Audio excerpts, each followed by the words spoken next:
سيدنا محمد كما صليت على إبراهيم وعلى آل إبراهيم في العالمين إنك حميد مجيد. قال الله تبارك وتعالى في كلامه المجيد: أعوذ بالله من الشيطان الرجيم. بسم الله الرحمن الرحيم. هل ينظرون إلا أن تأتيهم الملائكة أو يأتي ربك أو يأتي بعض آيات ربك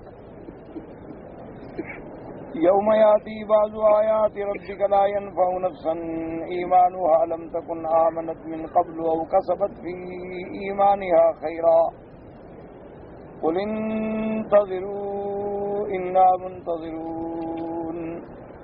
قال المؤلف والمفسر رحمه الله تعالى: أدام النفع بعلومه وعلومكم في الدارين آمين، إلى أن قال: حديث آخر عن عبد الله بن أبي أوفى قال ابن مردوي: حدثنا محمد بن علي بن دحيم قال حدثنا أحمد بن حازم قال حدثنا زرار بن صرد قال حدثنا ابن فزيل سليمان بن زيد بن عبد الله بن أبي أوفى قال: سمعت رسول الله صلى الله عليه وسلم يقول: ليأتين على الناس ليلة تعدل 3 ليالي من لياليكم هذه، فإذا كان ذلك يعرفها المتنفلون يوم يقوم أحدهم فيقرأ حزبه ثم ينام ثم يقوم فيقرأ حزبه ثم ينام، وبينما هم كذلك إذ صاح الناس بعضهم في بعض فقالوا: ما هذا؟ فيفزعون إلى المساجد فإذا هم بالشمس قد طلعت، حتى إذا صارت في وسط السماء رجعت وطلعت من مطلعها. قال: حينئذ لا ينفع نفسا إيمانها. هذا حديث غريب من هذا الوجه وليس هو في شيء من الكتب الستة. اس حدیث مبارک میں حضرت عبداللہ ابن ابی اوفا رضی اللہ تعالی عنہ فرماتے ہیں کہ میں نے حضور پاک صلی اللہ علیہ وسلم سے سنا کہ ایسا وقت آئے گا لوگوں پر کہ ایک رات اتنی لمبی ہوگی جیسے تمہاری موجودہ راتوں کی 3 راتوں کے برابر ہو. اب جو لوگ نفل پڑھنے کے عادی ہیں، تہجد پڑھنے کے عادی ہیں، وہ اٹھیں گے اپنے وقت پر اور اپنے اوراد اپنی نمازیں پوری کریں گے، لیکن پھر بھی رات ختم نہیں ہو رہی. اس کے بعد پھر سو جائیں گے. پھر یہ ہوگا کہ لوگ چیخیں گے، آوازیں ہوں گی، پکار ہوگی، حیران ہو کے پوچھیں گے کہ کیا ہے بھائی؟ افزعون الی المساجد، مسجدوں کی طرف دوڑیں گے. اب آگے کیا دیکھتے ہیں کہ بھائی الشمس قد طلعت، کہ سورج نکل چکا ہے اور نکلا بھی مغرب کی طرف سے. حتی اذا صارت فی وسط السماء، جب وہ سورج بالکل درمیان میں آ گیا تو پھر اپنے مسئلے کی طرف اس نے رجوع کیا. لیکن مفسر فرماتے ہیں کہ اس حدیث میں غرابت ہے اور کتب ستہ یعنی سیاہ ستہ میں سے کسی نے بھی اس کو نقل نہیں فرمایا. حدیث آخر عن عبد الله بن عمرو قال الامام احمد حدثنا اسماعیل بن ابراہیم قال حدثنا ابو حیان نبی زرعة عن عمرو بن جرير قال جلس 3 نفر من المسلمين الى مروان بالمدينة المنورة فسمعوه يحدث عن الآيات يقول ان اولها خروج الدجال. قال فانصرفوا الى عبد الله بن عمرو فحدثوه بالذي سمعوه من مروان في الآيات فقال لم يقل مروان شيئا حفظت من رسول الله صلى الله عليه وسلم. اس روایت میں ہے کہ آدمی بیٹھے ہوئے تھے مسلمانوں کے. جب مروان حاکم ہوا تھا، والی بنا تھا مدینہ منورہ کا، اور اس کے ساتھ باتیں کر رہے تھے اور اس نے بتایا کہ علامات میں سے پہلی علامت یہ ہے کہ دجال ظاہر ہوگا. اس کی باتیں سننے کے بعد جب لوگ حضرت عبداللہ ابن عمرو کی خدمت میں آئے کہ مروان یہ کہتا ہے کہ پہلی علامت یہ ہے کہ دجال ظاہر ہوگا، آپ نے فرمایا ہم نے تو ایسی بات حضور پاک صلی اللہ علیہ وسلم سے یاد نہیں کی، بلکہ آپ نے فرمایا حضور صلی اللہ علیہ وسلم نے اس کے بعد جناب فرماتی ان اول الآیات خروجا، کہ پہلی نشانی ہے طلوع الشمس من مغربها وخروج الضابة ضحى، کہ سورج جو ہے وہ مغرب کی طرف سے نکلے گا اور ضحیٰ کے وقت یعنی چاشت کے وقت یوں سمجھے کہ جب سورج شدید ہو جاتا ہے 9-10 بج جاتے ہیں، اس وقت جو ہے ایک جانور نکلے گا، خروج دابۃ، ایک جانور جو ہے، یہ بھی علامات قیامت سے ہے۔ فایتھما کانت قبل صاحبتها فالاخرى على اثرها، یعنی ان دو میں سے جو بھی پہلے آیا تو اس کے بعد دوسری نشانی بھی آ جائے گی، یعنی سورج کا نکلنا اور دابہ یہ گویا کہ ایک دوسرے کے پیچھے ہوں گے، یعنی ایک صبح اور ایک دوپہر کو 9-10 بجے۔ ثم قال عبد الله وكان يقرأ الكتب وظن أولا خروجا طلوع الشمس من مغربها وذلك أنها كلما غربت أتت تحت العرش وسجدت۔ اس کے بعد حضرت عبداللہ نے فرمایا وكان يقرأ الكتب کہ بھئی وہ کتابیں پڑھتا ہے، ہو سکتا ہے کہ اس کا مقصد یہ ہو کہ ان دو میں سے پہلا جو ہے وہ طلوع الشمس من مغربها ہے۔ اس کے بعد فرماتے ہیں کلما غربت اتت تحت العرش وسجدت واستأذنت في الرجوع فأذن لها في الرجوع حتى إذا بدا الله أن تطلع من مغربها فعلت كما كانت تفعل، کہ روزانہ سورج جو ہے عرش کے نیچے جا کے سجدہ کرتا ہے اور اللہ تبارک و تعالیٰ سے اذن طلب فرماتے کرتے ہیں، اللہ تبارک و تعالیٰ اس کو اذن دیتے ہیں کہ جہاں سے نکلتے ہو اسی سے نکلو، لیکن جب وہ وقت آ جائے گا کہ سورج کو مغرب سے نکلنے کا حکم ہوگا اتت العرش فسجدت فاستأذنت في الرجوع علیہ شیئا، وہ آ کے عرض کرے گا کہ مولا مجھے اذن دیا جائے طلوع کا، کوئی اذن نہیں ملے گا۔ ثم استأذن الرجوع علیہ شیئا اذا ذهب من الليل ما شاء اللہ، جبکہ رات کا بہت حصہ گزر جائے گا، یذهب وعرف انه اذا اذن لها فلم تدرك المشرق، اب وہ بھی یہ بات اس کو بھی علم ہو جائے گی کہ اگر اب مجھے اجازت بھی دی جائے کہ میں مشرق سے نکلوں تو میں وہاں نہیں پہنچ سکتا وقت میں، کیونکہ رات کا حصہ بہت زیادہ لمبی رات گزر چکی ہے۔ قالت ما ابعد المشرق من لی بالناس حتی اذا صار الافق كانت وقال اللہ، اس کے بعد جب بالکل افق کا وقت قریب آ گیا اور حکم دیا کہ من مکان کے فتلے، جہاں سے ہو بس ابھی دیر سے نکلو، یعنی مغرب سے، چونکہ مشرق سے چل کے مغرب میں غروب ہوا تھا، حکم ہوگا ابھی دیر سے نکلو۔ فطلعت على الناس من مغربها، پھر وہ جانب مغرب سے طلوع ہوگا۔ ثم تلا عبد اللہ هذه الآیہ، اس کے بعد حضرت عبداللہ ابن عمر نے یہ آیت مبارک تلاوت کی، لا ينفع نفسا ایمانها لم تكن آمنت من قبل، سورج کے مغرب نکلنے سے پہلے جو لوگ ایمان لا چکے ہیں وہ قبول ہے، اس کے بعد پھر ایمان قبول نہیں ہوگا۔ وخرج مسلم صحیح و داؤد ماجہ فی سنن نیہما بن حدیث یعنی تیمی سویا بن سید بن عیان بن زرت بن عمرو جریر به حدیث آخر عنه قال الطبراني حدثنا عبد يحيى بن خالد بن حبان الرقي قال حدثنا اسحاق بن ابراهيم بن زريق الحمصي قال حدثنا عثمان بن سعيد بن كثير بن دينار قال حدثنا ابن حيات انه يجي بن عبد الله النبي عبد الرحمن الحبلي ان عبد الله بن عمرو الله قال النبي صلى الله عليه وسلم طلعت الشمس من مغربها خر ابن ساجدا ينادي ويجهر الهي مرني ان اسجد لمن شئت قال فيجتمع اليه زبانيته فيقولون كلهم ما هذا التضرع فيقول ما صادر به ينزل الوقت المعلوم وهذا الوقت المعلوم قال ثم تخرج دابة الأرض من في صفا قال فأول خطوة تزعها بإنتاكها فتأتي إبليس فتلتمه، هذا حديث غريب جدا وسنده ضعيف لعله من الزابطين اللتين أصابهما عبد الله بن عمرو يوم يرموك فمعرفه منكم الله تعالى عالم۔ اب اس روایت میں آتا ہے حضرت عبداللہ بن عمرو بن عاص فرماتی ہیں کہ حضور پاک نے فرمایا کہ جب سورج مغرب سے نکلے گا تو ابلیس جو ہے وہ فوراً سجدے میں گر جائے گا اور روئے گا، چیخے گا کہ یا اللہ اب مجھے حکم دو میں کس کو سجدہ کروں، بس میں مانتا ہوں، کیونکہ اس کو پتا تھا کہ اس کے بعد تو اب ایمان قبول ہونے کا نہیں۔ قال فيجتمع إليه زبانيته، اس کے بعد اس کے جو داروغے ہوں گے، جو پہرے دار ہوں گے، زبانیہ کہتے ہیں جیسے جہنم پر داروغے اور پہرے دار ہوں گے، اس کے جو پہرے دار اور اس کے باڈی گارڈ جو ہیں وہ سب کٹھے ہو جائیں گے، وہ کہیں گے بہت تذر، اب کیوں رو رہے ہو، کیوں چیخ رہے ہو، کیا ہو گیا تمہیں، تم تو خدا بن کے بیٹھے ہوئے تھے۔ وہ کہے گا ہاں میں نے مہلت مانگی تھی اللہ پاک سے کہ مجھے مہلت دی جائے، لیکن معلوم ہوتا ہے یہ وہی وقت معلوم آ گیا، اب اس کے بعد تو نہ توبہ ہے نہ ایمان ہے نہ کوئی بات ہے۔ اس کے بعد جو ہے ایک جانور نکلے گا بڑی آواز کے ساتھ جبل صفا سے، اور اس کا پہلا قدم جو ہوگا وہ انتاقیہ میں رکھے گا، اور اس کے بعد آ کے وہ ابلیس کو مارے گا، لیکن یہ سند جو ہے غریب ہے اور اس سند کے اندر بہت ضعف ہے. مفسر رحمۃ اللہ علیہ فرماتے ہیں معلوم یہ ہوتا ہے کہ جنگ یرموک کے موقع پر حضرت عبداللہ ابن عمر کو کچھ پرانے لوگوں کی کتابیں ملی تھی اسرائیلیات کی، تو وہ ان سے پڑھ کے کچھ ایسی باتیں بھی سنایا کرتے تھے، لہذا اس بات کی روایت کچھ صحیح نہیں ہے.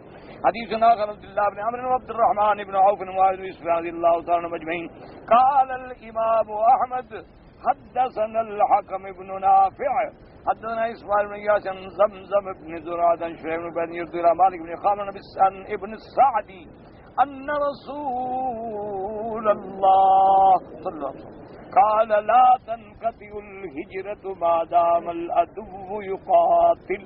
فقال عبد الرحمن بن سلام بن ناصر رضي الله عنه اجمعين ان رسول قال ان الهجرة خصلتان يدما تهجر السيئات والاخرى توجد رسولية تنقطع ما تقبلت التوبة ولا تزال التوبة تقبل تطلع الشمس من مغربها فإذا طلعت تبع على كل قلب بما فيه وكفى الناس العمل. هذا الحديث وحسن الاسناد فلم يخرجوا عن صاحب رسول اللہ تعالی عالم. اب اس حدیث مبارک میں جس کو حضرت عبداللہ ابن عمر نے، حضرت عبد الرحمن ابن عوف نے، حضرت معاویہ ابن ابی سفیان رضوان اللہ علیہم اجمعین، ان سب نے ابن سعدی سے روایت کی ہے کہ میرے مدنی سرکار نے فرمایا کہ لا تنقطع الہجرۃ بعد ما العدو یقاتل، کہ ہجرت اس وقت تک ختم نہیں ہوگی جب تک دشمن جنگ لڑ رہا ہے. اب سمجھے مسئلہ، ایک تو ہجرت ہے جو میرے محبوب کے زمانے میں سیدنا محمد الرسول اللہ صلی اللہ علیہ وسلم کو جب حکم ملا مکے سے مدینے کے لیے ہجرت کا، سب سے پہلے تو حکم ملا کہ آپ اپنے صحابہ کو حکم دیں گے وہ ہجرت.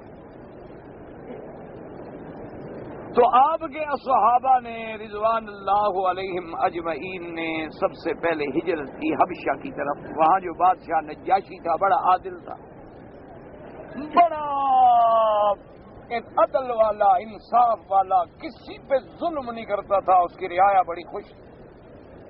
تو صحابہ نے بھی وہاں ہجرت کی کہ چلو ہمیں پناہ مل جائے، اور الحمدللہ صحابہ کو پناہ مل گئی. اور نجاشی نے بڑا عدل کیا.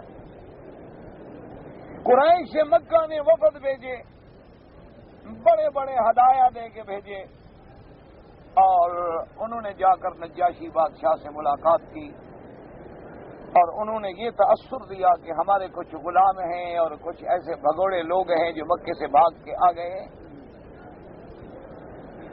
نعوذ باللہ اصل میں انہوں نے بڑے جرائم کیے ہیں اور تمہارے ملک میں پناہ لی ہوئی ہے، لہذا ان کو ہمارے حوالے کرو اور اپنے ملک سے نکالو. تو جب نجاشی بادشاہ نے ان کی بات سنی، اس وفد کی جو قریش کا وفد آیا تھا، تو اس نے کہا کہ بھئی یہ کوئی انصاف تو نہیں ہے کہ آدمی ایک طرف کی بات سن کے فیصلہ کر دے. ٹھیک ہے تم مکے سے آئے ہو، بڑے سردار ہو، بڑے مقدس مقام سے میرے پاس آئے ہو، لیکن میں بغیر تحقیق کے، بغیر انکوائری کے، بغیر مسئلے کو دیکھے ایسا فیصلہ نہیں کر سکتا. نجاشی نے حکم دیا کہ جو لوگ مکے سے آئے ہوئے ہیں ان میں کچھ سمجھدار لوگ جو ہیں ان کو میری دربار میں حاضر کرو. تو صحابہ کا ایک وفد جو ہے وہ نجاشی کی دربار میں آیا، اور حضرت جعفر رضی اللہ تعالی عنہ ان کی قیادت فرما رہے تھے. اور نجاشی کا دربار جو ہے وہ بھرا ہوا ہے وزیروں سے، مشیروں سے اور اس کے بڑے بڑے سرداروں سے. نجاشی نے حضور سرکار دو جہاں صلی اللہ علیہ وسلم کے بارے میں کچھ سوال کیے اور حضرت جعفر نے جواب. اور نجاشی جو ہے وہ حضرت عیسیٰ علیہ السلام کے ماننے والوں میں سے تھا، یعنی وہ عیسیٰ علیہ السلام کے مذہب پہ تھا. اس نے کہا اچھا یہ بتلاؤ کہ تمہارے پاک پیغمبر جو ہیں وہ حضرت عیسیٰ علیہ السلام کو مانتے ہیں، حضرت عیسیٰ علیہ السلام کے بارے میں کیا کہتے ہیں؟ تو حضرت جعفر نے سورت مریم کی تلاوت کی، جس میں سارا قصہ ہے حضرت عیسیٰ علیہ السلام کا، بی بی مریم کا، حضرت عیسیٰ علیہ السلام کی پیدائش کا. دشمنوں کے الزام کا اور عیسیٰ علیہ السلام کی عظمت کا اور ان کے جھولے میں بات کہنے کا. جب حضرت جعفر نے قرآن پڑھنا شروع کیا تو نجاشی نے رونا شروع.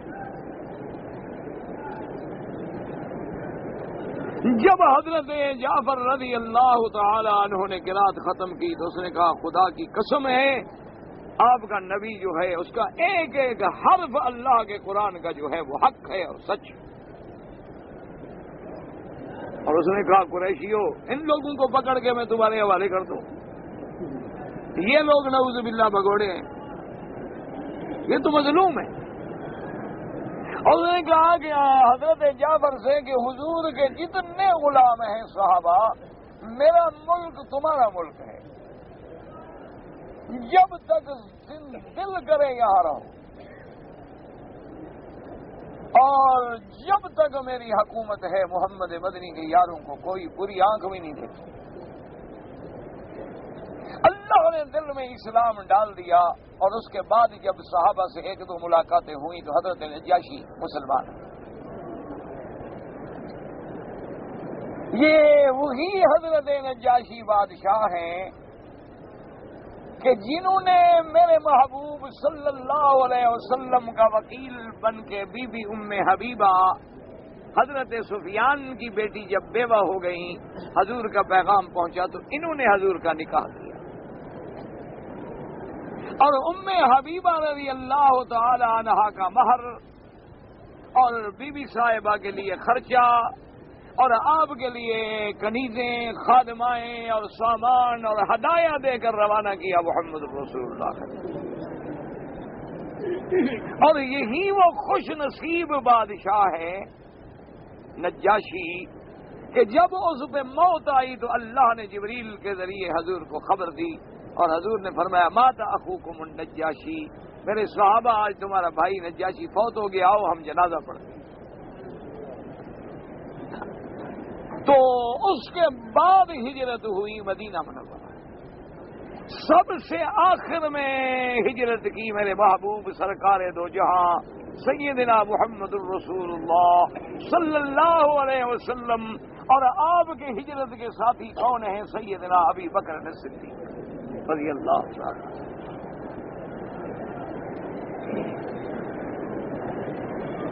کچھ لوگ ایسے بھی تھے جو بعد میں بھی جنہوں نے ہجرت کی, لیکن وہ چھپے ہوئے تھے مستضعفین. اب جب میرے محبوب مدینے میں پہنچ گئے تو حضور نے اعلان فرما دیا کہ ہجرت ایسا مقام ہے کہ ہجرت فرض ہے, اور جو لوگ اب بھی مکہ چھوڑ کے مدینے ہجرت کر کے نہیں آئیں گے ہم ان کا دین قبول نہیں کریں گے. تو اس وقت ہجرت جو تھی وہ فرض تھی, جیسے نماز فرض تھی. اب جب اللہ نے اسلام کو غلبہ دے دیا, اسلام الحمدللہ دنیا میں پھیل گیا, اور سرزمین مکہ پر بھی میرے محبوب محمد مدنی سرکار دو عالم صلی اللہ علیہ وسلم کا پرچم لہرا گیا. اب حضور نے فرمایا کہ لا ہجرت بعد الفتح, اب فتح مکہ کے بعد کوئی اب ہجرت کی ضرورت ہی نہیں, ہجرت ختم ہو گئی. تو اس لیے مسئلہ سمجھیں کہ ایک ہجرت تو وہ ہے, اور وہ تو اتنی اہم تھی کہ اگر کوئی ہجرت کر کے نہ آئے نعوذ باللہ تو خلاص اس کے ایمان کا بھی اعتبار نہیں تھا. لیکن فتح مکہ کے بعد اسلام کی عظمت اور غلبے کے بعد وہ ہجرت کا حکم جو ہے وہ ختم. بس ایک بات یاد رکھیں. اب دوسرا مسئلہ سمجھیں. اب علماء اور محدثین اور مفسرین اور فقہائے عظام رحمہم اللہ علیہم اجمعین نے فرمایا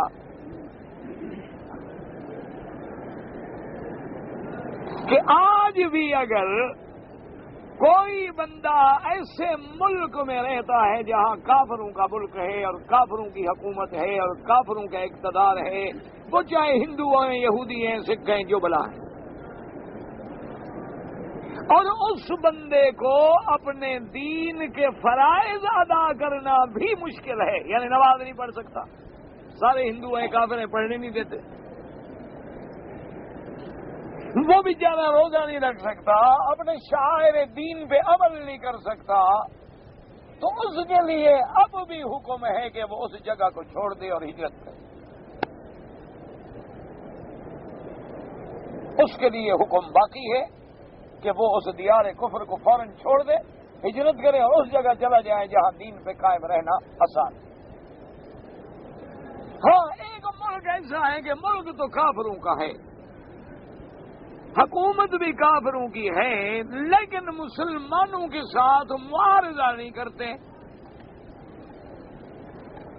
مسلمانوں کی مسجدیں ہیں، مسلمانوں کے مراکز ہیں، مسلمانوں کی عیدین ہوتی ہیں، جمعہ ہوتا ہے، نمازیں ہوتی ہیں، قرآن مقدس کی تعلیم ہوتی ہے، جلسے ہوتے ہیں، تقریریں ہو کہتے نہیں ہمیں کوئی اعتراض نہیں، تم جانو تمہارا مذہب جانے، بس ہمارے ملک سے دشمنی نہ کرو، باقی جہاں تک مذہبی امور ہیں تم آزاد ہو. تو وہاں سے ہجرت کرنا فرض نہیں، لیکن افضل یہ ہے، اور میرے محبوب مقدس سرکار دو جہاں صلی اللہ علیہ وسلم کا فرمان یہ ہے کہ آدمی بغیر ضرورت کے کافر کے ملک میں نہ رہے. اگر کوئی تعلیم کی ضرورت ہے، علم حاصل کرنا ہے، مجبور ہے. اگر کوئی بزنس مین ہے بیچارہ تجارت کے لیے جاتا ہے، مہینہ 2 مہینے ٹھہرنا پڑتا ہے، کوئی بات نہیں. اور اگر وہاں کسی وجہ سے رہنا پڑے تو پھر دین کی دعوت کرے، تبلیغ کرے، امر بالمعروف کرے، نہی عن المنکر کرے، اپنے دین کا داعی بنے. کیونکہ کافروں کے ساتھ مکس ہونے میں یہ لازمی بات ہے کہ بری چیز زیادہ اثر کرتی ہے اور بری چیز جو ہے وہ اچھی پہ ضرور غالب آ جاتی ہے. اب آپ دیکھتے ہیں نا جی، اپنے ملکوں میں محلے میں گنڈا ہوتا ہے، ایک لڑکا ہوتا ہے، وہ سارا محلہ پریشان. اسی طرح اگر آپ 1 من دودھ میں نعوذ باللہ چند قطرے پیشاب کے ڈال دیں تو دودھ سارا ختم. تو یہ قاعدہ ہے کہ ہمیشہ شر غالب آ جاتا ہے جلدی. یہ ٹھیک ہے کہ انجام کار شر مٹے گا، لیکن وقتی طور پہ غالب آ جائے گا. تو جب آپ کفار کے ساتھ مکس رہیں گے تو آپ کی آنے والی نسلیں جو ہیں ان پر خوف ہے، خدا نہ کرے کہیں وہ دین اسلام سے نکل جائیں. تو اس لیے یاد رکھیں کہ اگر ایسی جگہ ہے کہ اسلام پہ رہنا مشکل ہے تو پھر تو ہجرت کریں. اور اللہ کا ایک وعدہ بھی یاد کریں، قرآن پاک میں ہے.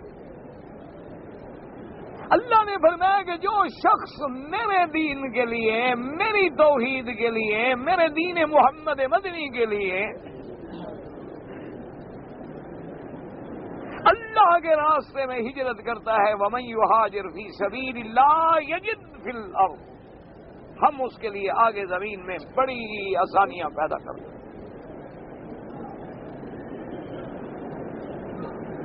اسی طرح قرآن پاک یہ بھی کہتا ہے کہ اگر کوئی آدمی کفار کے ملک میں ایسے رہتے رہتے نعوذ باللہ مر جائے تو اس کو کہا جائے گا کہ اللہ کے بندے، اللہ کی اتنی بڑی زمین وسیع تھی، تم نے کیوں نہیں ہجرت؟ اور ایک وہ ہجرت ہے اس کو کہتے ہیں کہ ہجرت سیئات، کہ اب ہجرت کا معنی کیا ہوتا ہے؟ ایک گھر چھوڑ کے، وطن چھوڑ کے، ملک چھوڑ کے دوسری جگہ جانا. اور یہ ہجرت کیا ہے؟ گناہوں کو چھوڑ کے نیکی کی طرف آنا. یہ ہجرت بھی دائم ہے، یہ ہجرت بھی ہمیشہ قیامت تک رہے گی کہ بھئی ہر آدمی گناہوں کو چھوڑے اور اچھائی اختیار کرے. اور اسی کو میرے محبوب دو عالم سرکار دو جہاں رحمت للعالمین صلی اللہ علیہ وسلم نے ایک لفظ میں بیان فرما دیا. فرمایا کہ لوگوں یاد رکھو، ہجرت تو باقی ہے جب تک دشمن لڑ رہا ہے. جب شیطان دشمنی پر آمادہ ہے اور ہر وقت لڑ رہا ہے تمہارے ساتھ، ہجرت کرو، گناہوں کو چھوڑو، شیطان سے اپنا تعلق توڑو. تو اس لیے گناہوں سے ہجرت کرنا جو ہے وہ بھی باقی ہے، اور ہر وقت آدمی کو اس کے لیے قبر بستہ ہونا چاہیے اور اللہ تبارک و تعالیٰ کے آگے گڑ گڑانا چاہیے، اللہ کے آگے توبہ کرنی چاہیے، اللہ کی طرف رجوع کرنا چاہیے. اس لیے اس حدیث مبارک میں ان تمام صحابہ نے یہ حدیث روایت کی ہے. حضور سرکار دو جہاں نے فرمایا کہ ان الہجرت، ہجرت کیا ہے؟ دو خصلتیں ہیں. ایک تو یہ ہے کہ تہجر السیئات، کہ اپنے گناہوں کو چھوڑ دو، یہ بھی ہجرت ہے. اور دوسری ہجرت کیا ہے؟ تہاجر الی اللہ ورسولہ، کہ اللہ کے رسول کی طرف ہجرت کرو، لوٹو. فرمایا ولا تنقطع ما تقبلت التوبہ، اور آپ نے فرمایا یہ ہجرت گناہوں سے بھاگنا جو ہے یہ تو قائم رہے گا اس وقت تک جب تک کہ توبہ کا دروازہ کھلا ہوا ہے. ہجرت کرو، گناہ چھوڑو، توبہ. ولا تزال التوبہ تقبل، اور میرے محبوب نے فرمایا کہ توبہ بھی اس وقت تک قبول ہوتی رہے گی حتی تطلع الشمس من مغربها، جب تک کہ سورج مغرب سے نکلے گا تو پھر توبہ کا دروازہ بند ہو جائے گا، پھر توبہ قبول نہیں ہوگی. اور جس دن سورج مغرب سے نکل آیا تو بِعَلَى كُلِّ قَلْبٍ بِمَا فِيهِ وَقَفَ النَّاسُ الْعَمَلِ، اس کے بعد اللہ تبارک و تعالیٰ دلوں پہ مہر کر دیں گے. جن کے اندر ایمان ہے وہ مومن ہیں، جن کے اندر کفر ہے وہ کافر ہیں. اب نہ ایمان قبول نہ توبہ قبول. اور اس کے بعد پھر لوگوں کا گویا عمل جو ہے وہ بیکار ہو جائے گا کہ اب کیا کریں، اب توبہ تو قبول ہوتی نہیں، ایمان تو قبول ہوتا نہیں اللہ تبارک و تعالیٰ کی. تو اس لیے حکم ہے کہ فوراً آدمی ہجرت اپنے گناہوں کو چھوڑے اور اللہ تبارک و تعالیٰ کی طرف رجوع کریں اور توبہ کریں. اور یہ حدیث مبارک جو ہے اس کی سند بہت اچھی ہے. گو کہ کتب ستہ نے نہیں نکالی لیکن صحیح السند ہے، حدیث صحیح. حدیث آخر عن ابن مسعود رضی اللہ تعالی عنہ قال اوفى الاعرابی عن محمد بن سیرین حدثني ابو عبیدہ عن ابن مسعود رضی اللہ تعالی عنہ انه كان يقول وذكر من الآيات فقد مضى غير 40. حضرت عبداللہ ابن مسعود رضی اللہ تعالی عنہ سے روایت ہے، وہ فرماتے ہیں کہ حضرت عبداللہ ابن مسعود فرماتے تھے کہ حضور سرکار دو عالم صلی اللہ علیہ وسلم نے جتنی قیامت کی علامات بیان فرمائی ہیں سمجھو کہ ساری کی ساری گزر گئی ہیں، باقی صرف 4 نشانیاں ہیں. اور وہ 4 کیا ہیں؟ فرمایا طلوع الشمس من مغربها، کہ سورج کا مغرب سے نکلنا، والدجال، اور دجال کا ظاہر ہونا، ودابۃ الارض، اور دابہ کا زمین سے نکلنا، وخروج یاجوج وماجوج، اور یاجوج ماجوج قوم جو ہے اس کا نکلنا. یہ نشانیاں باقی ہیں. قال وكان يقول الآية التي تختم بها الأعمال طلوع الشمس من مغربها، اور جب عمل کا کوئی فائدہ نہیں ہوگا، توبہ قبول نہیں ہوگی، ایمان قبول نہیں ہوگا، اس کی نشانی یہ ہے کہ جب سورج مغرب سے نکلے گا. حضرت عبداللہ بن مسعود فرماتے کہ قرآن کہتے یوم یأتی بعض آیات ربک الآیہ کلھا، یعنی طلوع الشمس من مغربها. حدیث ابن عباس رضی اللہ عنہما رواه الحافظ ابو بکر المردوی فی تفسیری من حدیث عبد المنعم بن سنبیا وابن بن عباس مرفوعا فذكر حدیثا طویلا غریبا منکرا رفعه وفي ان الشمس والقمر يطلعا يوم المغرب مقرونين واذا انتصف السماء رجع ثم عاد الى ما كان عليه فهو حدیث غریب جدا بل منکر بل موضوع ان ادعى انه مرفوع فاما وقف ابن عباس ووهب بن منبه وهو الاشبه وغير مدفوع. اب مفسر رحمۃ اللہ نے فرماتے ہیں کہ اس کے بعد جو ہے بڑی ایک روایت نقل کی گئی جس میں بڑی غرابت ہے، نکارت ہے، اور اس کے بعد کہتے ہیں اس میں یہ بھی ذکر ہے کہ ان الشمس والقمر، چاند اور سورج دونوں جو ہے ملے ہوئے ہوں گے اور دونوں مغرب سے نکلیں گے، اور جب آسمان کے نصف میں آ جائیں گے تو پھر دونوں لوٹیں گے اور پھر اپنی اپنی جگہ سے نکلیں گے. لیکن مفسر فرماتے ہیں حدیث بالکل غریب ہے، بلکہ یوں سمجھو کہ موضوع اور منکر ہے، کسی نے گھڑی ہے، اس حدیث کا کوئی ثبوت نہیں. وقال سفیان منصورا عامر عن عائشہ رضی اللہ تعالی عنہا قالت اذا خرج اول الآیات طريت وحبست الحفظة وشهدت الاجساد على الاعمال. رواه ابن جریر رحمہ اللہ تعالی. بی بی عائشہ صدیقہ بنت صدیق رضی اللہ تعالی عنہ فرماتی ہیں کہ جب ان نشانیوں میں سے پہلی نشانی آ جائے گی اس کے بعد لکھنے کا معاملہ ختم ہو گیا اور بندے کا جسد، بندے کے اعضاء جو ہیں وہ اپنے اعمال پہ خود گواہی دیں گے. یعنی جیسے قیامت والے دن قرآن پاک میں آتا ہے کہ جب سارے گواہ آ جائیں گے، انبیاء گواہی دے دیں گے، حضور کی امت گواہی دے دے گی، اور سب سے بڑی گواہی جو ہے وہ میرے محبوب محمد مصطفیٰ کی ہوگی، جس کے بارے میں قرآن نے فرمایا فَكَيْفَ إِذَا جِئْنَا مِنْ كُلِّ أُمَّةٍ بِشَهِيدٍ وَجِئْنَا بِكَ عَلَى هَؤُلَاءِ شَهِيدًا. اللہ نے فرمایا میرا مدنی وہ دن کیسا ہوگا جب ہر قوم پہ، ہر امت پہ اس کا پیغمبر گواہی دے گا، اور سب کی گواہیوں پہ جو گواہی ہے وہ محمد مدنی کی ہوگی.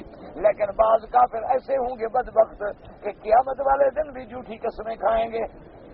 جو عادت بن جائے نا وہ عادت نہیں جاتی، اس دن بھی قسمیں کھائیں گے کہ واللہ ربنا ما كنا مشرکین. اللہ ہمیں تو قسم ہے تو ہمارا رب ہے، ہم نے تو کبھی شرک نہیں کیا.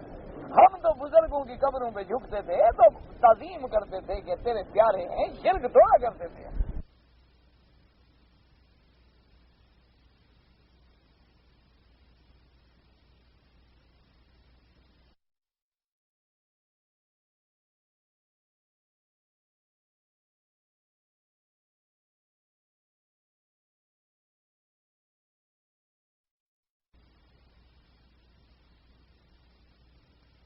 محبوب ہیں، تیرے پیارے ہیں، ساری زندگی تیری عبادت میں گزری ہے. ہم جب یہاں سر جھکائیں گے، گردن جھکائیں گے، سجدے کریں گے، ہم منتیں مانیں گے، نظریں چڑھائیں گے تو یہ ہماری قیامت میں سفارش کر دیں گے، ہماری گاڑی چل پڑے گی. ہم نے ان کو خدا تھوڑا مانا تھا میرا اللہ. مشکل کشا مان کے ہم نعرے تو لگاتے تھے، لیکن ہمارا خیال اصل میں یہ تھا کہ جب ہم پیران پیر کو پکارتے ہیں تو پیران پیر فوراً اللہ میاں کو کہہ دیتے. ہمارا مسئلہ یہ تھا اللہ میاں ہم نے شرک تو نہیں کیا. ہم نے حضرت علی کو پکارا، ہم نے حضرت حسین کو پکارا، ہم نے یا جبرائیل یا میکائیل یا عزازیل کے وظیفے بھی پڑھے ہیں، ہم نے یا پیر عبد القادر جیلانی یا دستگیر یا غوث کے نعرے بھی لگائے ہیں. لیکن ہمارا عقیدہ دراصل یہ تھا کہ جب ہم ان کو پکاریں گے تو وہ آپ کو پکاریں گے، اور جو اب آپ کو پکاریں گے آپ ہمارا کام کر دیں گے. مسئلہ تو یہ تھا. اب سب سے پہلی بات تو یہ ہے، اللہ فرماتا ہے ظالموں تم جو یہاں سے کھڑے ہو کے علی کو پکار رہے ہو، پہلے حضرت علی نے سنا ہے تمہارا پکارنا، جب اس نے نہیں سنا تو مجھے کیسے پکارے گا؟ اور اگر تم یہ عقیدہ رکھو کہ حضرت علی یا پیران پیر یا حضرت داتا صاحب یا حضرت فرید شکر گنج رحمت اللہ علیہ یا حضرت معین الدین چشتی ہم مکے سے بھی پکاریں اور ہر جگہ سنتے ہیں تو یہ تو صفت خدا کی ہے، خدا تو تم نے بنا لیا. ہر جگہ ہر زبان میں فریاد سننا یہ کس کی صفت ہے؟ دیکھو اللہ کے کعبے میں کھڑے ہو، مرنا ہے نا کہ نہیں مرنا؟ خبر آئے گی کہ نہیں آئے گی؟ آپ میری قبر میں حساب دیں گے بھلا، یا میں آپ کی قبر میں حساب دوں گا؟ ہر آدمی نے اپنی اپنی قبر میں اپنا حساب دینا ہے. اس لیے چھوڑ دیں گے جی یہ دیوبندی ہے، یہ بریلوی ہے، یہ جناب اہل حدیث ہے، یہ تبلیغی ہے، سب سارے جھگڑے چھوڑ دیں. ہم مسلمان ہیں، خدا کے کعبے میں کھڑے ہیں، ہم سب نے مرنا ہے اور اللہ کو جواب دینا. ٹھیک ہے بات کہ سیدھی سی بات ہے کہ ہمیں خود اپنے عقل سے ایک فیصلہ کرنا چاہیے. مثلا آج تمہارا ایک مرشد ہے، پیر ہے، بزرگ ہے، اللہ صحیح مرشد ہر بندے کو نصیب کرے. ہم کوئی پیروں کے مخالف تو نہیں ہیں، ہم تو اولیاء اللہ کے پیروں کے دروازے کے خادم ہیں. فرق صرف اتنا ہے کہ تم ہر کسی کو پیر مانتے ہو، ہم اس کو مانتے ہیں جو میرے مدنی کا غلام. بس اتنا تمہارا ہمارا فرق ہے، جھگڑا وگڑا کوئی نہیں. پیر تم بھی مانتے ہو، پیر ہم بھی مانتے. ہر ہم اللہ کا ولی اس کو مانتے ہیں کہ جس کے ایک ہاتھ میں قرآن ہو اور دوسرے میں محمد مدنی کا بیان، اور جس کا ایک ایک قدم جو ہے وہ شریعت محمد مصطفیٰ کے مطابق ہو، وہ مرشد۔ اللہ تمہیں بھی نصیب کرے، اللہ ہمیں بھی نصیب فرمائے۔ اب ٹھنڈے دل سے سوچے، ایمان سے کہو، تمہارا پیر ہے پاکستانی یا تمہارا مرشد ہے ہندوستانی یا بنگلہ دیش کا یا برما کا برمی ہے، ایمان سے کہو وہ جو زندگی میں کتنی زبانیں جانتا ہے؟ بہت سیدھی بات، یا اردو جانتا ہے یا زیادہ سے زیادہ پنجابی جانتا ہوگا، یا ساتھ چلو کوئی ٹوٹی پھوٹی سرائکی بھی جانتا ہوگا، ساتھ کوئی ٹوٹی پھوٹی سندھی بھی جانتا ہوگا۔ جب زندہ ہے تو 2 زبانیں جانتا ہے یا 3 جانتا ہے، مرنے کے بعد ہر مرید کی بولی سمجھنے لگ جاتا ہے۔ یہ کیا مسئلہ ہے؟ آخر اپنا عقل اللہ نے تمہیں دیا ہے کہ نہیں دیا؟ اب تم خدا کے کعبے میں کھڑے ہو، ہر بندہ عرب ہے، عجم ہے، گولا ہے، کالا ہے، لمبا ہے، چھوٹا ہے، اور ہر بولی بولنے والا خدا کو پکارتا ہے۔ ہمارا کیا عقیدہ ہے کہ وہ سب کی بولی سمجھتا ہے اور سب کی فریاد سنتا ہے۔ اگر یہی عقیدہ پیر کے بارے میں آ گیا تو ہم نے تو خدا بنا لیا۔ شرک اور کیا ہوتا ہے کہ جب تک زندہ تھا ایک بولی جانتا تھا، مرنے کے بعد ساری سیکھ گیا۔ یہ اچھا پیر ہے، دنیا میں تو پڑھا نہیں، نیچے جانے کے بعد پڑھنے لگ گیا۔ دنیا میں تو مرشد کے پاس اگر خط انگریزی میں آ جائے تو کہتے یار کسی پڑھے لکھے کو بلاؤ، خط آیا ہے کوئی یورپ سے انگریزی میں، ہم تو پڑھے نہیں۔ بابا پڑھو نا، اس میں کیا لکھا ہے؟ اور زندگی میں تو انگریزی نہیں بولتا تھا، اب انگریزی میں بھی پکارو تو سمجھ لیتا ہے۔ یہ کیا مسئلہ ہے؟ یہ صرف اللہ کی صفت ہے کہ وہ سمیع الدعا ہے، وہ مستجیب الدعا ہے۔ اور ہر بولی، عبرانی میں بول لو، سریانی میں بول لو، عربی میں بول لو، عجمی میں بول لو، جس زبان میں بول لو، وہ علیم بذات الصدور ہے۔ اللہ فرماتے ہیں بولنا تو بڑی بات ہے، تم نہ بھی بول لو تو میں تیرے دل کی جانتا ہوں۔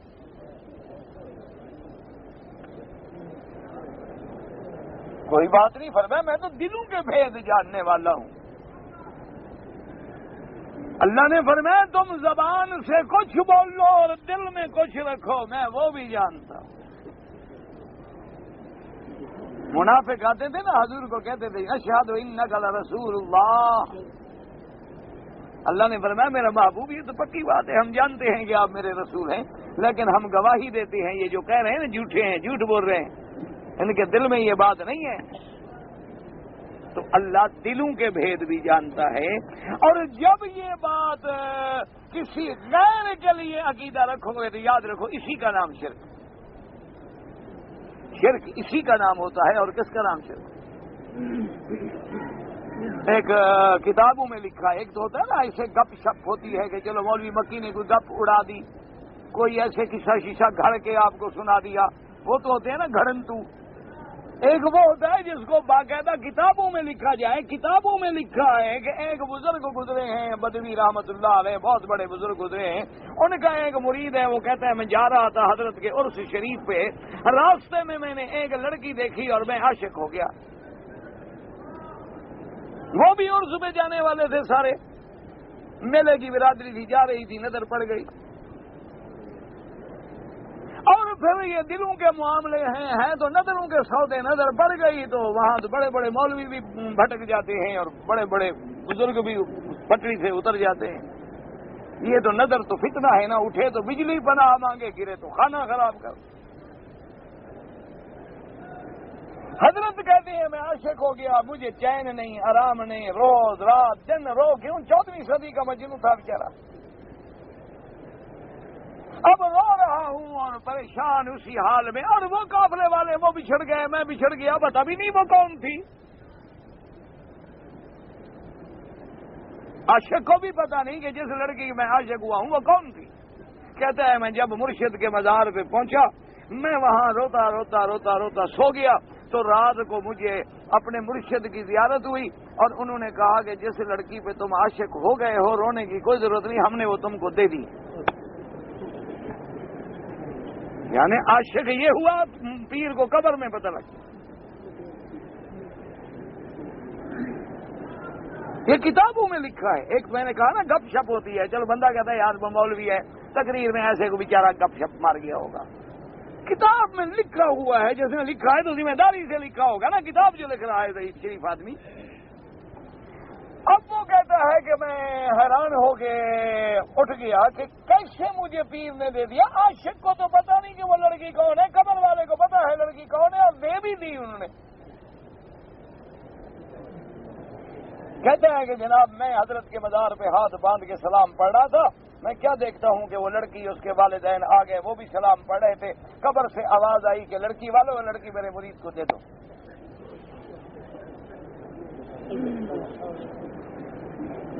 اب آگے سنو، مجھے تو کعبے میں کہتے ہوئے بھی حیا آتی ہے، یہ کیسے لوگ ہیں جنہوں نے ایسے قصے لکھے ہیں۔ دعا کرو مر گیا ہے تو خدا بخش دے، بس بھائی قبر تو مشکل ہے، مرنا تو ہم نے بھی ہے نا، دعا کرو غلطی ہو گئی اللہ قادر ہے معاف کر دے، اور اگر زندہ ہے تو دعا کرو اللہ اس کو توبہ کی دو، اس نے بہت بڑا گناہ کیا، اتنا بڑا شرک تو ابو جہل نے بھی نہیں سوچا۔ اچھا اب وہ کہتا ہے کہ آواز آ گئی کہ یہ لڑکی میرے مرید کو دے دو، اور میں چپ کر کے کھڑا ہوا ہوں، پھر مجھے آواز آئی کہ اب بے وقوف کیوں کھڑے ہوا، پکڑو لے جاؤ لڑکی۔ یعنی لے جانے والے کو جلدی نہیں، قبر والے کو جلدی ہے نا۔ ایمان سے کہو یہ گستاخ ہے اولیاء کا یا عاشق ہے اولیاء کا؟ نا ایسے لوگ جو عقیدہ رکھتے ہیں یہ اولیاء اللہ کے گستاخ نہیں، یہ بدبخت عقیدہ ہے، یہ توہین کر رہا ہے اپنے مرشد کی، یہ تعریف کر رہا ہے۔ جب یہ عقیدے ہو جائیں میرے بھائی تو پھر شرک کس بلا کا نام ہے؟ لیکن عادت ہے قیامت میں بھی قسمیں کہیں گے واللہ ربنا ما کننا مشرکین، اللہ میاں تیری قسم، میں تیری قسم ہے مولا ہم نے بھی شرک کیا ہی نہیں، ہم تو تیرے ماننے والے ہیں۔ دیکھو کعبہ شریف میں نہیں جاتے تھے، طواف کرتے تھے، ملتزم پہ جاتے تھے، اللہ میاں مینا جاتے تھے، ہم تیرے نام پہ قربانیاں کرتے رہے، ہم کہاں مشرک ہیں؟ یہ تو کبھی کبھی زندگی میں قبروں پہ بھی ایک دو سجدے کر لیتے تھے، کہ ہم نے سوچا تھا کہ تیرے ساتھ بھی بنی رہے، تیرے بندوں کے ساتھ بھی بنی رہے، دوستی ہماری نہ ٹوٹے کسی سے۔ اللہ فرمائیں گے اچھا تمہارا نہیں مانتے ہو؟ نہیں مانتے۔ اور اللہ کے بدبختوں، نبی گواہی دے رہے ہیں، امت محمد مصطفیٰ گواہی دے رہی ہے، کہیں گے اللہ میاں بات تو ٹھیک ہے۔ اللہ فرمائیں گے دیکھو فرشتوں نے لکھا ہے، انہوں نے کہا اللہ میاں فرشتوں نے لکھا ہے نا، وہ کوئی ہماری جنس کے گواہ تو تھے نہیں، وہ فرشتے ہم بندے، ان کے لکھے ہوئے پہ ہمیں مارتے ہو تو آپ کی مرضی ہے اور کیا۔ اللہ میاں کم از کم گواہ ہمارے علاقے کا تو ہو، ہماری برادری کا تو ہو، ہماری جنس کا تو گواہ ہو نا۔ یہ کیا ہے گواہ کیا لاہور ہو، گواہ کراچی کا ہو، یہ تو باقی اللہ میاں سے۔ اللہ فرمائیں گے اچھا ٹھیک، حکم دیں گے الیوم نختم علی افواہہم وتکلمنا ایدیہم وتشہد ارجلہم بما کانوا یکسبون۔ اللہ فرمائیں گے فرشتوں ان کی زبان پہ مہر لگا دو، حکم دیں گے کہ ہاتھ گواہی دو، پاؤں گواہی دو، فخذ گواہی دو، پورا بدن چمڑا گواہی دو، ذرہ ذرہ گواہی دو کہ کیا کیا تم نے۔ اب سب بول رہے ہیں تو پاگل ہو گیا، وہ کہیں وہ تم بھی بول پڑے۔ میں کہا کیسے نہ بولے، اللہ بلوا رہا ہے، ہم چپ کر سکتے ہیں؟ تو اب جب وہ اپنے اعضاء گواہی دے دیں تو پھر بچنے کا کیا راستہ باقی رہ گیا؟ پھر حجت تمام ہو گئی۔ اس لیے مفسر فرماتے ہیں کہ جب سورج نکلے گا تو بس مہریں لگ گئی۔ اس کے بعد فرماتے ہیں ان فون سن ایمان والم تکن امنت من قبل اذا انشر قبر ایمان یوم ذائقن من کان مومن قبل ذلك، جو پہلے مومن ہے وہ مومن، فان کان مسلم فی عمله بخیر عظیم منکم مسلم احدث توبۃ لم تقبل منه توبته، اگر اس کے عمل اچھے ہوں گے تو الحمدللہ، اگر عمل بھڑے ہوں گے توبہ کرے گا تو توبہ قبول نہیں ہوگی۔ کما دلت علی احادیث متقدمہ علیہم القضاء وکسبت فی ایمانها خیرا ای ولا يقبل منها كسب عمل صالح اذا لم يكن عاملا به قبل قبل ذلك، اگر اس کے عمل سورج مغرب سے نکلنے سے پہلے اچھے ہیں تو قبول، ورنہ قبول نہیں ہوں گے. وقوله تعالی قل انتظروا انا منتظرون تحدید شدید القول وقید نقید صوف منیم بتوبت الى وقت لا ينفع ذلك انما كان حضركم من طلوع الشمس المغربي على اقتراب الساعه وظهور الشاتيه. اللہ نے فرمایا اس آیت میں تحدید ہے کافروں کے لیے، برے عمل کرنے والوں کے لیے کہ ظالموں میں نے تمہیں کتنی مہلت دی ہے لیکن تم توبہ نہیں کرتے ہو، تو چلو پھر انتظار کرو، قیامت کا آ جائے گا، فیصلہ ہو جائے گا.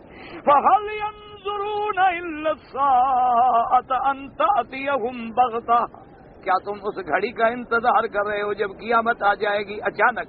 فَقَدْ جَاءَ أَشْرَاطُهَا، علامتیں تو آ گئی اس کی.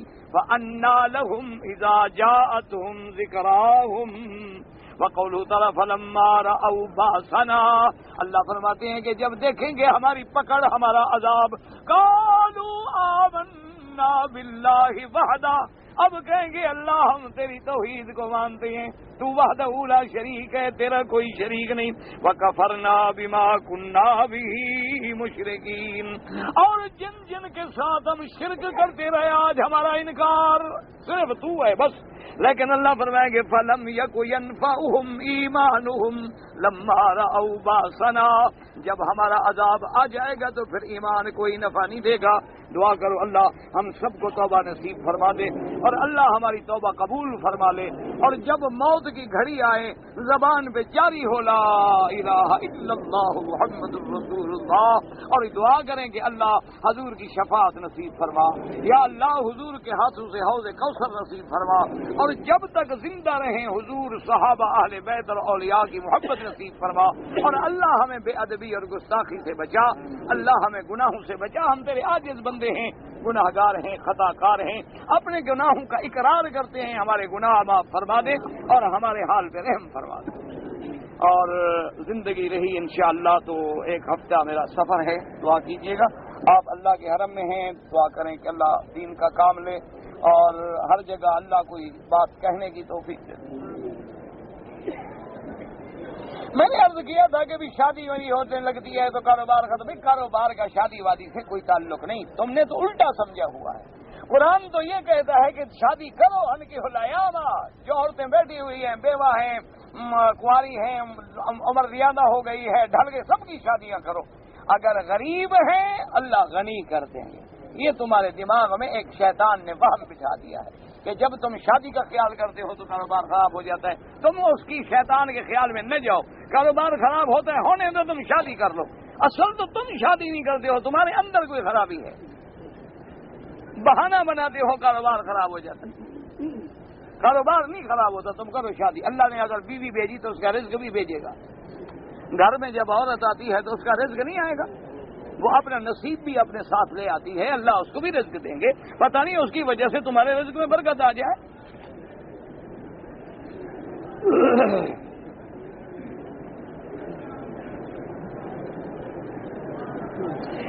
جرمنی میں پاکستان کے بعد سب سے زیادہ قادیانی فتنہ جو ہے وہ جرمنی کے اندر ہے، اور جرمنی میں قادیانی کانفرنسیں کرتے ہیں. وہاں بہت ضروری ہے کہ ختم نبوت کی کانفرنسیں ہوں. الحمدللہ یاد رکھیں کہ وہاں باقاعدہ ختم نبوت کانفرنس میرے بھائی ہوتی ہے. قاری مشتاق صاحب ہے مسجد توحید میں، اور سالانہ کانفرنس ہوتی ہے. اور کم از کم 3 کانفرنسوں میں تو میں خود بھی جرمنی میں جا کے شریک ہو چکا ہوں، اور پچھلے 1-2 سال سے میں نہیں جا سکا، لیکن کانفرنسیں ہوتی ہیں. باقی میرا عزیز فرق یہ ہے کہ جتنے باطل فرقے ہیں ان کے پاس دولت بھی ہے، پیسہ بھی ہے، طاقت بھی ہے، اور جتنے دین کے سچے لوگ ہیں وہ غریب ہیں، محتاج ہیں. اس لیے ان کے پاس اتنا پیسہ ہے، اتنا سرمایہ ہے کہ پوری دنیا میں انٹرنیٹ پہ، چینل پہ، ٹی وی پہ، ہر جگہ انہوں نے یعنی 80 ہزار پاؤنڈ خرچ کر کے وقت خریدا ہوا ہے. ان کے مقابلے پہ میں تو 10 منٹ کا ٹائم بھی نہیں خرید سکتا. لیکن حق حق ہے اور باطل باطل ہے. انشاءاللہ حق غالب آئے گا. آپ کے اس توجہ کا اور درد کا بہت مہربانی، بہت شکریہ. کچھ آپ بھی ہمت کریں انشاءاللہ، اور کچھ ہم بھی ہمت کریں گے انشاءاللہ العزیز. جہاں تک سعودی عرب کا مسئلہ ہے، یاد رکھیں سعودی عرب کے کالم میں الحمدللہ یہ موجود ہے کہ کوئی قادیانی جو ہے وہ سعودی عرب میں نہیں آ سکتا، اس کو کافر قرار دیا جا چکا ہے۔ اب اگر کوئی بندہ اپنے آپ کو مسلمان سمجھ کے آ جائے تو یہ غریب کیا کریں؟ فارم تو رکھیں اپنا سعودی فارم میں، چلو کھانا رکھ دیں، لیکن اصل تو تمہارے پاسپورٹ کا مسئلہ ہے۔ اس کے کھانے میں جب لکھا ہوا ہے مسلم تو فارم میں وہی لکھو گے آپ۔ تو جب تک تمہارا گھر کی اصلاح نہ ہو دوسرے کیا کریں؟ ان کی مجبوری ہے، تمہارے پاسپورٹ میں لکھا ہوا ہے کہ کھانے میں مسلم، تو جب آپ نے گواہی دی، آپ کا ملک گواہی دے رہا ہے کہ مسلمان ہے، تو اب وہ کیا؟ اچھا فارم پر کرو گے تو اسی کی کاپی ہوگی جو پاسپورٹ میں اندراج ہے وہی لکھو گے۔ تو اس لیے یہ مسئلہ یوں تو حل نہیں ہو سکتا۔ یہ مسئلہ البتہ ایک طریقے سے حل ہو سکتا ہے، اگر اللہ تمہیں غیرت ایمانی دے تو تم لوگ خود وہاں اپنے ایک جماعت پیدا کرو کہ قادیانیوں کے بارے میں معلومات کرو جب وہ حج پہ ہیں مطلق۔ جب 2-4 کا کام کر دو گے نا انشاءاللہ پھر کوئی ضرورت نہیں کرے گا، اللہ تبارک و تعالی رحمت کرے گا۔ بہرحال آپ کی اس جذبے کا مجھے بہت خوشی ہوئی ہے، اور انشاءاللہ دعا کریں، ہم کوشش کریں گے کہ اس سال وہاں بھی کوئی کانفرنس مزید بھی ہو جائے۔ ویسے ہوتی ہے، مسجد کا نام مسجد توحید ہے، سالانہ وہ کانفرنس کرتے ہیں، منظور چنگیوٹی صاحب بڑے بڑے علماء آ جاتے ہیں، میں تو خیر ایک طالب ہوں۔ اگر آپ لوگ مکہ میں رہتے ہیں اور طائف یا مدینہ منورہ میں جاتے ہیں، کوئی کام ہے، کوئی ڈپٹی ہے، کوئی بات ہے، پھر تو آپ عمرے سے بچ سکتے ہیں۔ اگر اس کے علاوہ صرف زیارت کے لیے جا رہے ہیں تو پھر امام ابو حنیفہ رحمۃ اللہ علیہ کے نزدیک گنجائش نہیں ہے، عمرہ کرنا چاہیے۔ باقی ائمہ کہتے ہیں کہ نیت عمرے کی ہے تو کرو اور نہیں ہے تو کوئی بات۔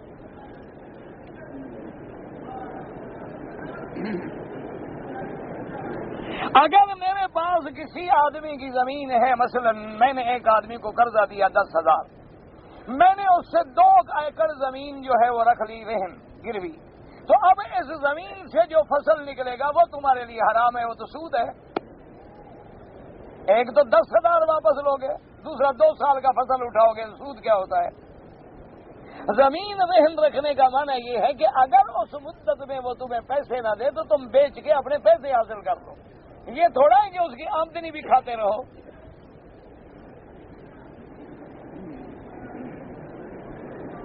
اگر ایک آدمی اپنے ملک سے جدے میں آ گیا، 1 مہینہ جدے میں رہا، مہینے کے بعد جدے سے مکہ مکرمہ میں آیا، کوئی دم نہیں، کوئی جرمانہ نہیں۔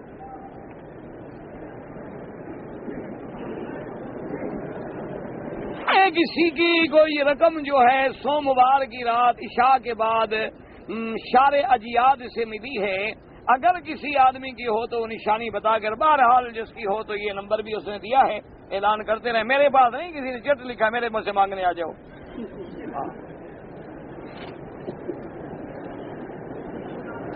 سرکار دو جہاں کے لیے بھی آپ خیرات کر سکتے ہیں، قربانی کر سکتے ہیں، نفلی عبادت کر سکتے ہیں۔ طواف کی نیت جو ہے عربی میں کرے، ہندی میں کوئی ضرورت نہیں، دل میں نیت ہے چل پڑو یہاں سے اور بسم اللہ اللہ اکبر نیت، یہی نیت ہے۔ نماز کی نیت کیسے کرے؟ یہی اللہ اکبر پڑھ رہا ہوں، یہی نیت ہے۔ کیوں کھڑے ہو؟ ابھی شاہ کے لیے نہیں کھڑے ہو، نیت ہے تو کھڑے ہو، نیت نہ ہوتی چلے نہ جاتے۔ نیت تو یہی ہے، اور کیا ہے؟ زبان سے کہنا تو ضروری نہیں، وہ تو ایک استحضار ہے، یاد کرانے والی بات۔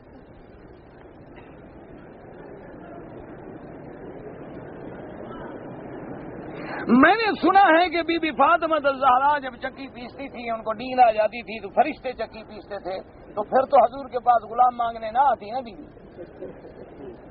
فرشتے تو ملے ہوئے تھے، پھر کیا ضرورت تھی حضور کے پاس آئیں کہ میرے ہاتھوں میں داغ پڑ گئے کو خادم دو، بس گھڑتے ہیں کس سے۔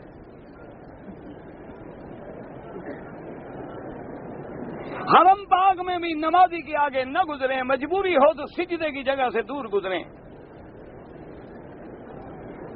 کسی آدمی نے بے وقوفی میں اپنے کسی بدن پہ نام لکھوایا تھا، وہ حرام ہے لکھوانا، کوشش کرو مٹانے کی، نہیں مٹ سکتا توبہ کرو، اللہ تو جانتا ہے نا تمہارے دل میں توبہ ہے۔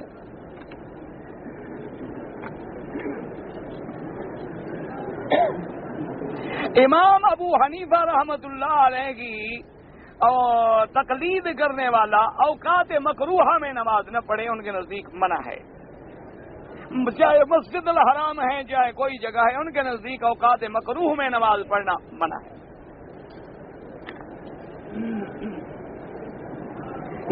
دہلی کی جامع مسجد میں حضور کے پاؤں کا نقشہ مبارک ہے، اللہ عالم مدینے میں تو ہمیں ملا نہیں، پتہ نہیں دہلی والے کہاں سے لے گئے۔ یہاں مکے میں ساری زندگی حضور نے گزاری، یہاں تو کوئی قدم مبارک نہیں ملا۔ اصل میں تمہارے ملک والے بڑے تیز ہیں، وہ لے جاتے ہیں،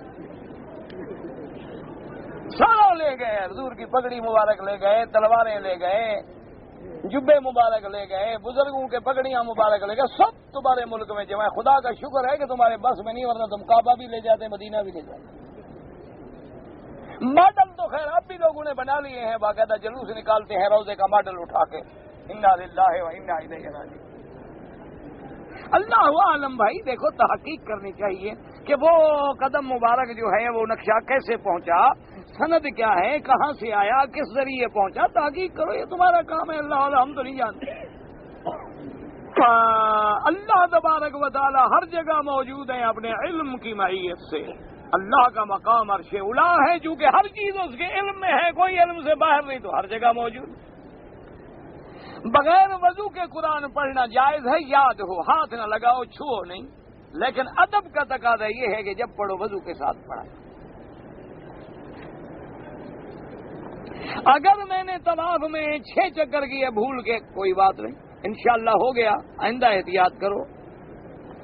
اگر احناف کے نزدیک آدمی امام رکوع میں ہو اور ہمیں رکوع مل جائیں تو رکعت ہو جاتی ہے، لیکن بعض علماء نہیں مانتے، ان کی مرضی نہ مانے، حدیث ہے من ادرک الرکوع فقد ادرک الرکعہ، جو نہ مانے ان سے کوئی زبردستی تو نہیں ہوتی۔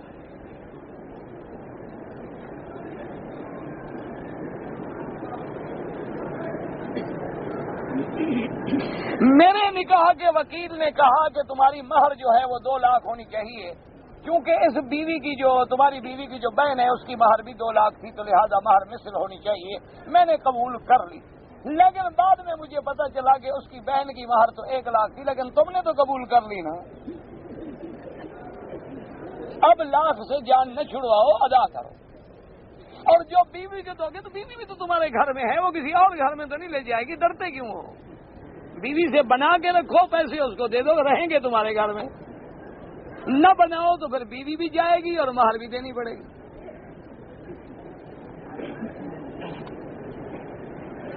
قبل البلوغ تو میرا خیال ہے کوئی نماز قضا نہیں ہوئی، لیکن خشوع خضوع ہمارے ذمے نہیں ہے، ہمارے ذمے ہے نماز کا پڑھنا۔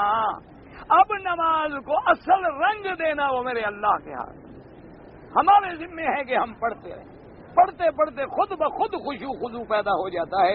اگر تمہیں خشوع خضوع نہ ہوتا تو تم نابالغ کے وقت سے بھی الحمدللہ نماز قضا نہیں کی ہے، کیوں فکر ہے تمہیں؟ یہی تو خشوع خضوع ہے، اور کیا ہوتا ہے؟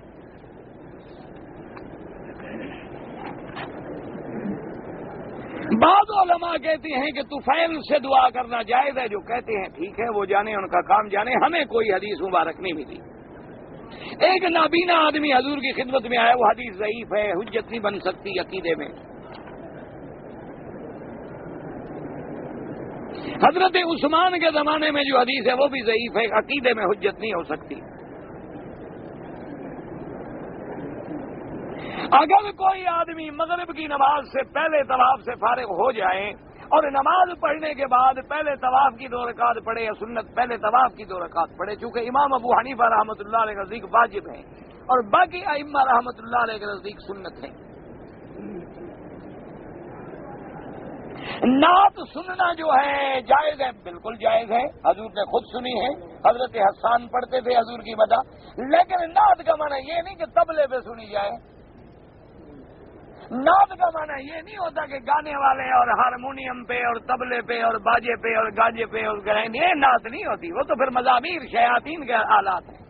نعت بغیر گانے بجانے کے بالکل سنیں، اور نعت میں وہ لفظ نہ ہو جو شرکیہ ہو۔ دونوں عالم کا پیارا ہمارا نبی، بالکل ٹھیک بات ہے۔ اس کی وجہ یہ ہے کہ ایک دفعہ کچھ بچیاں حضور کی شان میں نعت کہہ رہی تھیں، تو ایک بچی نے محبت میں آ کے کہہ دیا کہ وفینا نبی یعلم ما فی غد، ہمارے اندر جو نبی ہے اس کو تو کل کا بھی پتا ہے. حضور فرمایا اماں یہ مت کہو، علم غیب اللہ کو ہے، ایسا لفظ نہ کہو. تو لہذا محدثین نے کہا کہ وہ نعت جائز ہے جس میں کوئی شرکیہ لفظ اور بدعت کا لفظ نہ ہو، اور جس میں شرکیہ لفظ ہوں، بدعت کے لفظ ہوں کہ اللہ عاشق ہو گیا، نبی معشوق بن گیا، معراج ایک بہانہ تھا، بس نبی کو بلانا تھا، یہ نعت ہے یا شرک ہے؟